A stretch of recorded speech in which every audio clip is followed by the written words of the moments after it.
Hello, everybody. Welcome back to Guess What? Another Q&A with Dr. J. How are you today, Dr. J. Dunn? I'm good. GC, how are you? I'm good. Enjoying some beautiful fall weather here on the East Coast and central part of the country, as opposed to what you're probably experiencing down there. Is it hot? It's hot, but it's starting to get bearable now. Okay. It's been so hot and humid and buggy. The skeeters are rampant. Anyway, forget the skeeters. We're going to talk about how in the world is leaky gut related to allergies. I mean, honestly, and you're going to tell us about gap junctions, which is a concept I just love that I think most people never heard about and how it actually is part of the leaky gut syndrome. So why don't Yeah. you show people on your handy dandy chart where we are talking about in Oh, biochemical pathways and what we're talking about? share my screen. Wow, look at that. Yeah.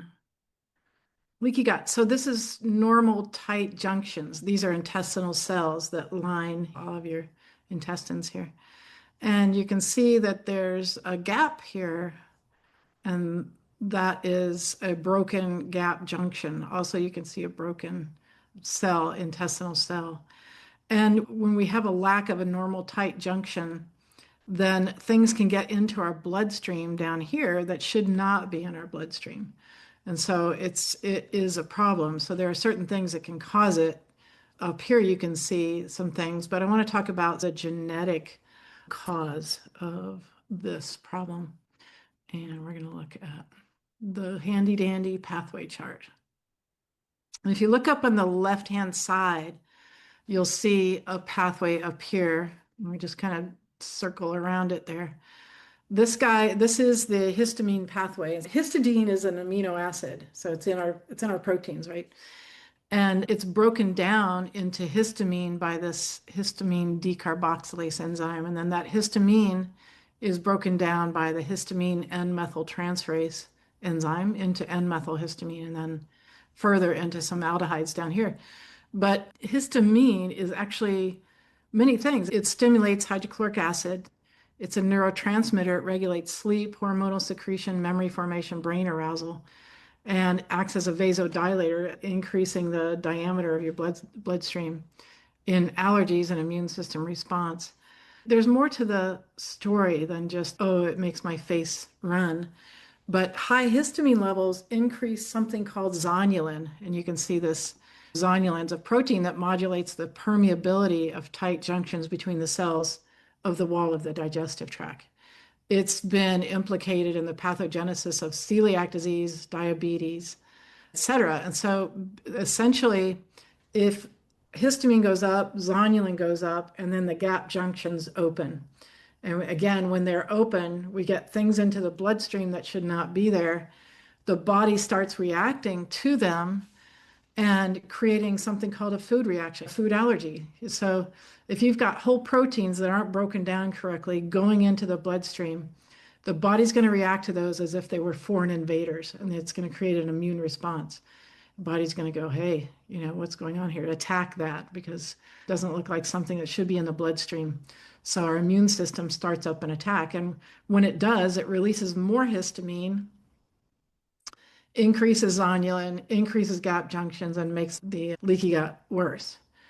Measuring zonulin, you can measure that in the bloodstream, but it also leads to gluten sensitivities and, of course, what we just talked about, leaky gut.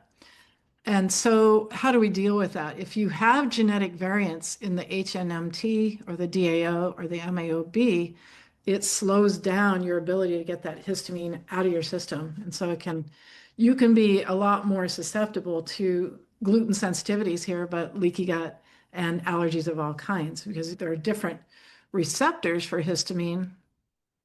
All the histamine receptors, there's H1 that's involved in internal clock modulation, wakefulness, etc. H2 that are located in the stomach lining and can regulate gastric acid. H3, they're throughout the nervous system. They can cause neurological disorders or reactions. H4 regulates the levels of white blood cells from the bone marrow. It depends on if you've got genetic variants in some of the histamine receptors, it's going to hit you differently. So one person might have running from the face and nose and eyes, another might have diarrhea, Another might have aches and pains. People tell me, well, I don't think I'm allergic to that. I don't have diarrhea or throw up when I eat it. Do you have aches and pains, or do you have brain fog, or do you have headaches? Those can all be from histamine reactions. So it's not always the same for each person. But so the histamine levels going high and staying high is high risk for leaky gut and, of course, all kinds of allergic reactions. So how do we fix that? We get the HNMT, which is the histamine N methyl transferase. You hear the methyl group in there. It requires a methylation group to upregulate and get it working faster to break down the histamine. And you can see Sam E pointing in here because he's the guy, Sam E's the guy that delivers methyl groups. When we make methyl groups out of folic acid and B12, Sam E's the guy that goes around going, hey, do you need some methyl groups? He hands them out. And he's cool. I like Sammy. And he hands it to HNMT, upregulates that enzyme, drops the histamine down naturally, and then the leaky gut starts to go away. And this was like mind blowing to me because I'm a functional medicine practitioner. I used to work really hard to clear up leaky gut, to mend the gut and get it back together and get rid of the food allergies and get rid of the small intestine bowel overgrowth, repair the lining, repair the gut flora.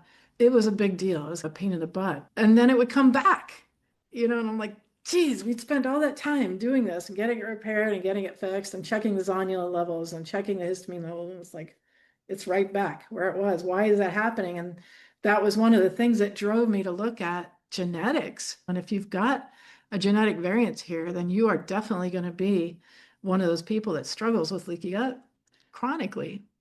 So when we get methylation going and get it upregulated, and I think you were one of these people, GC, you had some pretty bad allergies, and we started putting methyl groups into your program, and it dropped your histamine responses. Yeah, I did not have leaky gut, but Maybe. yeah. Yeah, maybe. And because if certain times of the year you have more histamine in the air and pollen reactions, or you're eating more of a particular food during a time of year, you're going to make more histamine and then have difficulty breaking down because you're sluggish in that category. I've never had histamine issues. I've never had allergies, pollen, seasonal allergies have never been a problem for me. I don't have genetic variants in that HNMT or any, I have some MAOBs, but not the DAOs. And a lot of people who are taking antihistamines are groggy because you just broke down the wakefulness neurotransmitter. Histamine it's all about the right levels, too high, too low, and you're going to have miserable kind of time. But getting it just right and dialed in is the key. And I have a confession to make.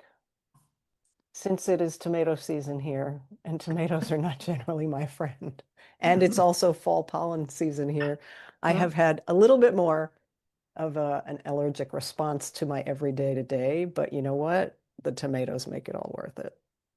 yeah, you can bump up your methyl donors and That's true. I have my drops. Yeah. I'm not suffering. I'm a little bit congested, a little bit yeah, in the morning, but I'm not going to give up my maters. And I didn't think about increasing my drops, so I will do that yeah. tomorrow.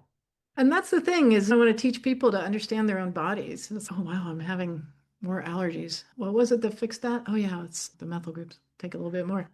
My friend Susan, I see her on a Zoom call and she's doing this. I'm like, dude, your sulfurs are going up. You need to take more of your molybdenum. She's like, oh yeah, I forgot. She's learned how to really work with her body. She knows that during that time of the year, if you're going to eat more maters and it's pollen season, you're going to have to make up for it with what was working to fix it. So that's cool. It's cool. Understanding your body and not reaching for that antihistamine, but reaching for the methyl donors. And the other cool thing is I don't have to reach for the antihistamine. Do you know what Yeah. I'm saying? Overall, I'm so well managed in that category that a little bump is not the end of the world. And you sent me an article a couple of years ago about how antihistamines interrupt sleep. And after that, I was like, I have enough problems with this thing. I'm getting rid of those. So I weaned myself off, and then little by little, we've got it handled. Yeah, and that's a good point because a lot of people are addicted to it. And when they stop it, suddenly the histamine levels just go crazy and then back on the antihistamine. A lot of damage being done. A lot of times they can interrupt the gastric acid, as you saw, that's involved in how we make stomach acid. So they might have an acid reflux that just goes crazy when they stop it. You do have to wean off of it slowly. You wouldn't think antihistamines would I know be. they seem, it's like the pill is like this itty bitty little thing, so you wouldn't think, but thanks to Mhm. you, I cut them in half and started taking half a day, twice a day, and then eventually. Yeah. Anyway, Mm. if you're listening to this and you don't find this stuff fascinating, we can't be friends. I don't know. I could just keep talking. I'm like, this is the coolest thing ever. Wait, you just jumped to the other side of the screen. Did you notice that? I didn't know. I didn't. I saw your hand come up. But I you am. were on my left and now you're on my right. Anyway, people, is this not the most fascinating stuff? We could talk all day, Jay, but I think we should probably let people go back to their lives. I suppose. Okay. But we will be back with another Q&A with Dr. J and GC very soon. You Very take cool. care, everybody, and Dr. J, always good to see you.